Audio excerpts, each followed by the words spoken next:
Perubahan demi perubahan silih ganti menyapa kehidupan. Tak satu pun dari kita sahabat bisa mengatakan, "Hai perubahan, datanglah lain waktu. Saya sedang sibuk." Sahabat, sudah berapa banyak perubahan yang harus dihadapi? Suka atau tidak suka, siap atau tidak siap, si perubahan tak bisa kita tolak.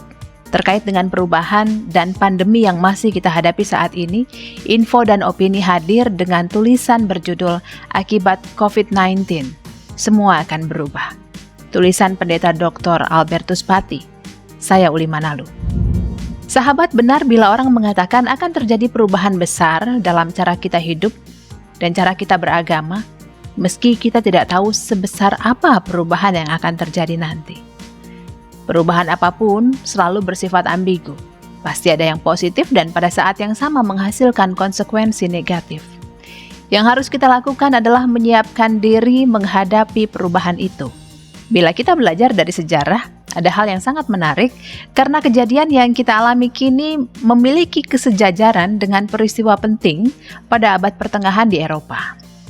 Dalam hal ini maksud Pendeta Berti adalah gerakan reformasi Protestan yang mengubah total cara orang Kristen memandang institusi agama dan cara mereka berelasi dengan Tuhan.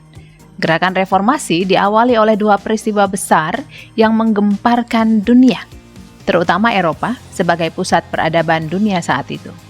Kedua peristiwa tersebut adalah wabah pes dan penemuan mesin cetak di Wittenberg, Jerman. Wabah pes membinasakan lebih dari sepertiga penduduk Eropa termasuk lebih dari setengah rohaniwan saat itu. Sementara penemuan mesin cetak di Jerman memungkinkan buku-buku dan kitab suci dicetak secara massal, sehingga orang tak lagi bergantung pada para imam, karena mereka punya akses langsung untuk membacanya, dan mereka pun semakin kritis. Sekarang sahabat, kita mengalami dua peristiwa besar sekaligus, wabah COVID-19 dan revolusi industri 4.0. Penyebaran COVID-19 makin meluas, telah memakan banyak korban, ada yang sembuh, tetapi ada juga yang meninggal. Pola persebaran yang makin meluas memaksa pemerintah atas nama kebaikan kita, memaksa kita untuk mengarantina diri misalnya. Belajar, bekerja, dan bahkan beribadah harus kita lakukan dari rumah. Kita wajib mengisolasi diri. Suka atau tidak suka, tidak ada pilihan. Pola relasi dalam rumah tangga pun akan berubah. Efeknya rumah tangga bisa semakin kuat tetapi juga bisa runtuh. Isolasi diri menciptakan persoalan berat karena kita adalah makhluk sosial.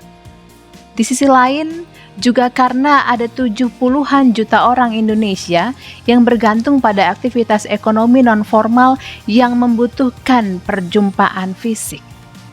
Efek lain dari isolasi diri, kita semakin bergantung pada beberapa orang yang mengatur jalannya roda politik dan ekonomi. Kita menjadi pasif. Demokrasi terancam runtuh. Pada saat yang sama kita juga mengalami revolusi industri 4.0 yang membuat kita berhubungan dan menyelesaikan semua tugas secara online. Ada banyak perubahan yang terjadi. Cara kita hidup, cara kita berelasi dengan sesama, cara kita bekerja, dan cara kita beribadah. Untuk sementara entah sampai kapan pembatasan kegiatan berjemaah dilakukan. Persekutuan fisik pun berhenti total. Kita menggeser physical community menjadi digital community. Komunikasi menjadi artificial. Semua aktivitas dan komunikasi dilakukan secara online. Kedepan pasti dibutuhkan etika baru dalam berkomunikasi online. Intinya, pasti akan lebih banyak perubahan yang terjadi. Bahkan berbagai perubahan yang sangat menyolok. Tetapi kita tidak bisa memprediksi bagian mana saja yang berubah dan perubahan macam apa yang akan terjadi karena perubahan ini masih dan terus akan terjadi.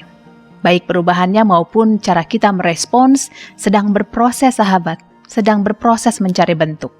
Yang pasti kita harus menyiapkan diri dan menyiapkan generasi muda agar mereka mampu menghadapi setiap perubahan besar yang terjadi dengan cara kreatif dan positif. Mereka yang tidak siap dan tidak mampu beradaptasi dengan perubahan yang akan terjadi akan termarginalkan dan akan mengalami frustasi berat. Tugas kita adalah menyiapkan generasi muda agar mereka mampu beradaptasi terhadap perubahan dan bahkan mampu menjadi aktor yang mentransformasi setiap perubahan. Artinya mereka ikut menentukan agar perubahan apapun yang terjadi memiliki dampak positif bagi bangsa, bagi kemanusiaan, dan bagi kelangsungan alam raya. Sahabat, demikian tulisan Pendeta Dr. Albertus Pati dalam Info dan Opini kali ini. Terima kasih Anda sudah meluangkan waktu Anda bersama kami. Sampaikan komentar Anda melalui kolom komentar. Sampai jumpa.